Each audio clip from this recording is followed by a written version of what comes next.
रहा है। तो आप बोलोगे सर ठंडा तो धीरे धीरे बढ़ ही रहा है, तो अभियो नहीं बढ़ेगा तो कब बढ़ेगा, अब आप ही बताइए हैं। अब तो ठंडे ना बढ़ेगा जी।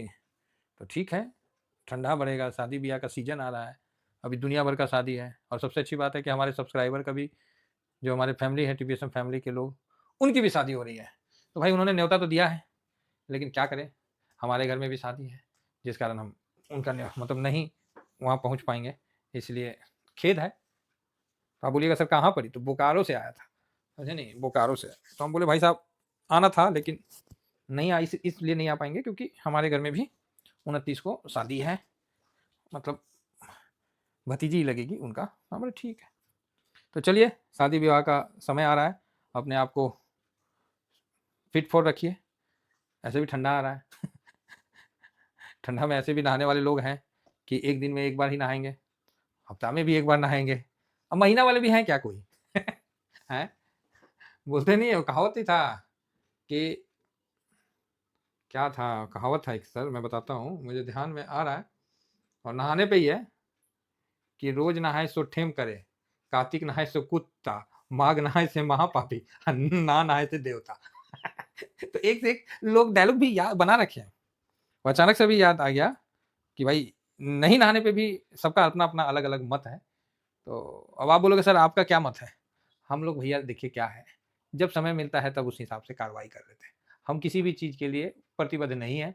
सुबह में 3:30 जब छठ घाट जाना था तो 3:30 बजे नहाया आदमी, 3 बजे नहाया, नहीं तो आदमी 11-12 बजे सूरज भगवान को निकलने देते हैं, उसके बाद भी नहा लेते हैं, कभी सुबह भी। तो अपना तो कोई वो नहीं है, रूटीन नहीं है, झूठ काहे बोले कि हम इतने ही बजे नहाएंगे, क्योंकि 8 बजे तक तो आप लोग देखते हैं आप ही लोग के साथ रहते हैं, उसके बाद फिर आदमी काम में लग जाता है। सुबह में 4 बजे उठो तो फिर सब जगह से कॉन्टेक्ट करके सब जगह से डिस्कशन करते करते तो 8 तो बज ही जाता है। चलिए, ओवरऑल ठीक है। तो डायलॉग याद रहेगा कि नहीं रहे, याद रहेगा? आप बोलिएगा सर डायलॉग तो याद ही रहेगा रिपीट करके सुनिएगा। क्या डायलॉग था, हम क्या मारे, हमको खुद ही याद नहीं है, लेकिन हाँ ये डायलॉग बोला जाता था। जिस तरह नहीं आदमी बिना मुंह धोए खा लेता है, कोई कोई बच्चा लोग, तो आदमी बोलता है कि अरे शेर कहीं मुंह धोता है, बात तो सही है, शेर कहीं मुंह धोता है, तो चूहा भी कहीं मुंह धोता है लेकिन मोरल को बूस्ट करने के लिए शेर का उदाहरण दिया जाता है। आपने देखा है क्या चूहा को मुंह धोते हुए? तो वही हाल है, तो मोरल बूस्ट करने के लिए शेर का उदाहरण दिया जाता है, उसी तरह जो नहीं नहाते हैं उनको मतलब सपोर्ट करने के लिए मैंने वो चीज़ का। बाकी अपना अपना ध्यान रखिए, बस यही मेरा कहना है। आज तो भाई साहब पोर्टफोलियो ने ही निफ्टी का ध्यान रख दिया। तो आप बोलिएगा किसने सर? भाई आज ना आईटी ना निफ्टी का ध्यान रख दिया। बोला ओ निफ्टी चचा कहाँ जा रहे हो? तो निफ्टी बोला यार देखो ना बहुत लोग हम पे सेल मार रखे हैं, हमको तो नीचे जाना पड़ेगा। आईटी बोला अरे रुकिए, हम आपके दूसरे तीसरे नंबर के मतलब पुत्र में आते हैं, पहला तो फाइनेंस है ना। तो बोला हमारा भी स्थान है सर, रुको आज हम तेजी करते हैं, आपको नीचे नहीं जाने देंगे। पूरा मार्केट के विरुद्ध आईटी डिफेंस ये चला और निफ्टी में मजबूती लेके आया। क्लियर है, कोई डाउट नहीं है। तो आप बोलिएगा हाँ बात तो सही है सर, आईटी ने तो शानदार तेजी करके बढ़िया। और एक चीज बताएं आप लोगों को, जानिएगा ना तो आप बोलिएगा सर आप ये लेवल कहाँ से लेके आते हैं तो अब हाँ सही में हम भी, आप लोगों को याद है मैंने आईटी पे एक वर्ड बोला था कि आईटी पे 38 के बाद 38 के पास और थोड़ा सा नीचे मतलब हम लोग एक बार पोजीशन कम कर लेंगे, यही वर्ड बोला था। तो आप बोलेगा यस यही वर्ड बोले थे। इत्तेफाक देखिए, ये सब इत्तेफाक है सर, क्योंकि हम लोग उतना आता जाता नहीं है, हम लोग बहुत साधारण आदमी है। 38 का ही लो बना समझ रहे हैं, और मैं 3 दिन पहले से बोल रहा था कि 38 के नीचे जाएगा कि अपना पोजीशन कम कर लेना है आईटी में। भाई साहब 38 का ही लो बनाया और आज देखो कहाँ चला गया लो से, जबरदस्त, कोई डाउट नहीं है। 38 का लो से सीधा भाई साहब 39.19, गजब कर दीजिए। तो कभी कल हो जाते हैं हम भी गलती से, सही है ना। तो इसमें मेरा कोई रोल नहीं है, सब आप लोगों का प्यार है और ऊपर वाले की दया है कि मेरे जैसा आदमी भी मार्केट का एनालिसिस कर रहा है, तो अच्छी बात है। फिलहाल देखिए आईटी 39.77, जिस तरह ससुर को देख के बहू शर्माती है ना, जेठ को देख के बहू शर्माती है, एज इट इज 40 का लेवल देख के ना इस शर्मा रही है। चिंता मत करिए, 40 का लेवल जैसे क्रॉस हुआ उसके बाद फर्स्ट क्लास का तेजी दिखाना चाहिए। इसी में कोई भाई बोल रहा है कि सर आईटी पे प्रॉफिट बुक कर लें। अब आप बताइए, डेली वीडियो बना रहे, सब कुछ बना रहे, अब कोई पर्सनली ऐसे पूछेगा तो हम क्या बोले क्या बोलेंगे आप ही बताइए कि सर वीडियो देखिए, वीडियो में हमने सारा डिटेल दे दिया है, आप उस हिसाब से काम कर लीजिए, ठीक है। क्योंकि शुरू में इनोसेंट बनना और जब पैसा निगेटिव में हो जाएगा तब आप एंग्री बन जाइएगा, तो भैया इतना रंग तो हम नहीं देखेंगे आपका, समझ गए ना? हाँ, कई लोग हैं जो बार-बार रंग बदल के हमसे करना चाहते हैं। तो आप चिंता मत करिए, मेरे में एक ही रंग है, वो पक्का रंग है। ठीक है? हम लोग ना का जो है ना, जैसे नहीं घड़ा आग से निकलता है तो कैसे पका हुआ रहता है, टन-टन वाला, तो बस वही रंग है, पका रंग है।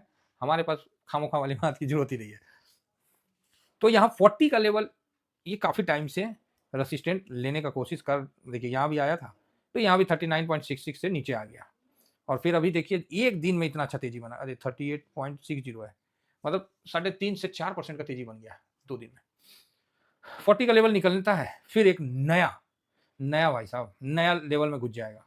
बस 40 का लेवल निकलने दीजिए और नया लेवल में घुस जाएगा। मेरे तरफ से लेवल निकल चुका है। आप बोलिएगा ये कैसे आप कह रहे हैं जी? अच्छा, चलिए इसको भी दिखाते हैं। मेरे तरफ से निफ्टी आईटी 40 निकल गया भाई, आईटी 40 क्रॉस कर गया। इतना देर का घुचुर बताइए कितना दिन है? यहाँ से गिनते हैं 1, 2, 3, 4, 5, 6, 7, 8, 9, 10, 11, 12। 12 दिन मतलब समझ रहे हैं? पौन महीना, मतलब महीना में थोड़ा-सा ही रह गया। 12 दिन, चाहे आधा महीना पकड़ लीजिए, आधा से ज़्यादा। 15 मतलब 12 दिन, वो भी ट्रेडिंग डेज के अनुसार, और इधर 2 दिन, हो गया ना बराबर? तो यही है। और तीसरा मेरे तरफ से फुल टॉस चांस है और तीसरा 40 क्रॉस करना बोल दें करेगा। जाइए। नहीं बर्दाश्त हुआ। कितना देर हम बोले कि हो सकता है, कर सकता है। अरे भाई कन्फर्म शॉट है, तो आप बोलिएगा सर ये कैसे कन्फर्म शॉट है? ये बताइए तो, बतला देते हैं। बतला देते हैं जी, बतला देते हैं। चार्ट पे जानना पसंद करिएगा कि डाटा से? तो आप बोलिएगा कि सर चार्ट तो सर चार्टे है ना? चार्ट तो चार्टे हैं, थोड़ा डाटा से दीजिए, क्योंकि डाटा पहले बनता है, चार्ट तो बाद में आता है। डाटा के हिसाब से देखिए, 11 तारीख है ना जी, चलिए 55 करोड़ दिखला दीजिए, 55 करोड़ इधर हफ्ता 10 दिन में। देखिए 27 करोड़, 20 करोड़, 15 करोड़, 21, 39, 19, 21, 30, 26, 34, 46, 103 करोड़। ठीक, 103 करोड़ के बाद अभी तक का सबसे बड़ा वैल्यू के साथ ट्रेड हुआ है 55 करोड़ का। क्या मैं कोई गलत बोल रहा हूँ? तो आप बोलिएगा ना ना ना ना, अरे देवता आप बिल्कुल सही कह रहे हैं। ठीक है, और आज का डिलीवरी पोजीशन भी 62% का है। हाँ, बहुत ज़्यादा नहीं है, 62%। तो मोटा-मोटी 40 का लेवल क्रॉस किया, समझे ना? करेगा, नहीं करेगा, कोई मनहूस खबर आ गया तो क्या कोई करेगा? तो सबसे पहले मनहूस खबर आने से पहले कल सीपीआई का भी डाटा है, यूएस का भी, मतलब ठीक है, यूएस में तेज़ी बनेगा तो यहाँ भी अपना कुछ तो खींचेगा जी। आइए एडीआर में चेक करते हैं, क्या है? एडीआर को चेक करने से पहले एक बार और रिफ्रेश कर लेते हैं, जिससे मन में संतुष्टि होगा। और ये देखिए एडीआर में इन्फोसिस 1.5% अप है, शाबाश। विप्रो 1.72% अप है, जबरदस्त, दोनों बढ़िया अप है। और ये हमारे लिए एक पॉजिटिव न्यूज है। जा आओ, हाँ आ गया। ये हमारे लिए एक पॉजिटिव न्यूज है आईटी के लिए। बाकी सर ट्रम्प साहब को कोर्ट ने लाठी दे रखा है, फिर भी वो मानेंगे थोड़ी, कुछ ना कुछ तो बुदुर बुदुर करवे करेंगे, तो करने दीजिए उनको बुदुर बुदुर। फिलहाल यहाँ अच्छा है तो अच्छा है भाई साहब, है ना? और डॉक्टर रेड्डी भी देखिए बढ़िया है, फार्मा भी आज अच्छा लगा। तो आज तो बनता है, इसीलिए आपने देखा कि आज हमने घूम-घूम के, समझे ना? घूम-घूम के एसआईपी किए हैं और बढ़िया जगह एसआईपी किए हैं, नया पोजीशन बनाया, दुनिया भर का आज स्क्रीनशॉट दिए हैं, दुनिया भर का, ठीक है? तो बढ़िया है एडीआर-उडीआर, तो कुल मिला के कल 40 क्रॉस करके 43 के रेंज की तरफ आगे बढ़ेगा। आप बोलोगे सर 43 डायरेक्ट, अरे नहीं, टाइम लेगा, ऐसा थोड़ी है कि यहाँ से चला तो कोनो उसके पीछे कुत्ता पड़ गया है, सीधा भागेगा। तो धीरे-धीरे वो 43-44 के रेंज में जाने दीजिए, फिर हम अगला स्ट्रैटेजी आपके सामने रखेंगे आईटी पे। फिलहाल आईटी पॉजिटिव है, पैसा भी लगा है और चीज़ भी सही है, तो यहाँ हम आईटी बीच के प्रति ज़्यादा पॉजिटिव हैं और आज तो मार्केट को भी इसने सँभाला है। पूरे इंडेक्स में आईटी का पोजीशन भी बढ़ा है, कम नहीं हुआ है, ठीक है? आईटी ने बॉटम बना चुका है, ऐसा मेरा मानना है। चलिए इतना ही कहकर अपनी वाणी को विराम देता हूँ। Thank you very much. जय हिंद, जय भारत।